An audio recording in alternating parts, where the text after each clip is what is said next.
Hello dear students, पिछले video में हम भाषा माधुरी का पाठ 8 आदर्श बालक का पाठ अध्ययन कर रहे थे। आगे का अध्ययन हम आज करेंगे, तो आइए देखते हैं। श्रवण कुमार हाथ में लोटा लिए पानी की तलाश में चल पड़ा।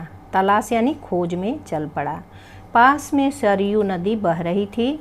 उसने जैसे ही नदी में लोटा डुबोया तैसे ही गड़गड़ की आवाज़ हुई। जब कोई पात्र आप उसमें डालेंगे तो उससे नदी से ऐसे ही पानी की आवाज़ उसमें जैसे जैसे भरते जाएगा लोटे में तो आवाज़ आती है। लोटा एक पात्र होता है जिसमें हम पानी भरते हैं। इसी समय एक तीर आकर श्रवण की छाती में लगा। श्रवण के मुख से आह शब्द निकला और वह वहीं गिर पड़ा। कुछ देर बाद राजा दशरथ वहां पहुंच गए।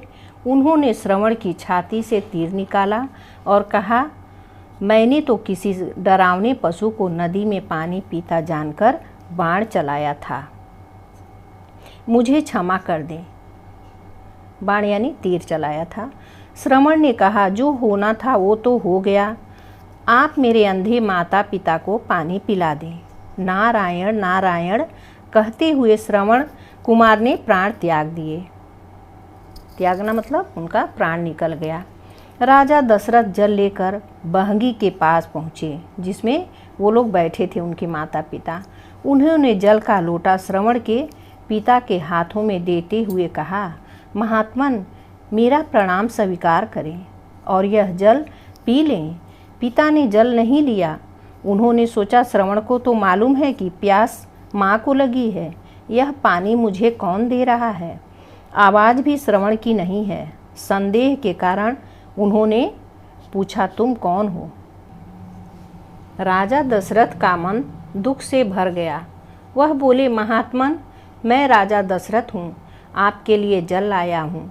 यह सुनकर उन्होंने पूछा, हमारा बेटा श्रवण कहाँ है। भय से राजा की आवाज़ नहीं निकल रही थी। भय यानी डर से।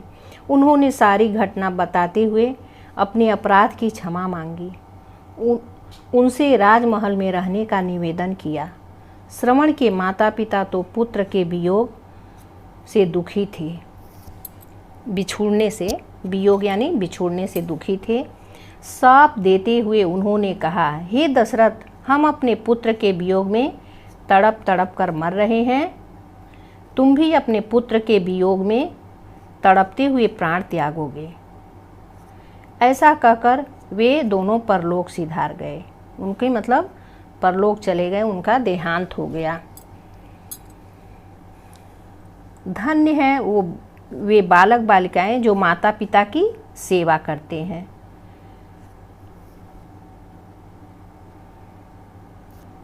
बच्चों, आप इस कहानी को पढ़ेंगे और आगे का कार्य हम आगे वीडियो में देंगे।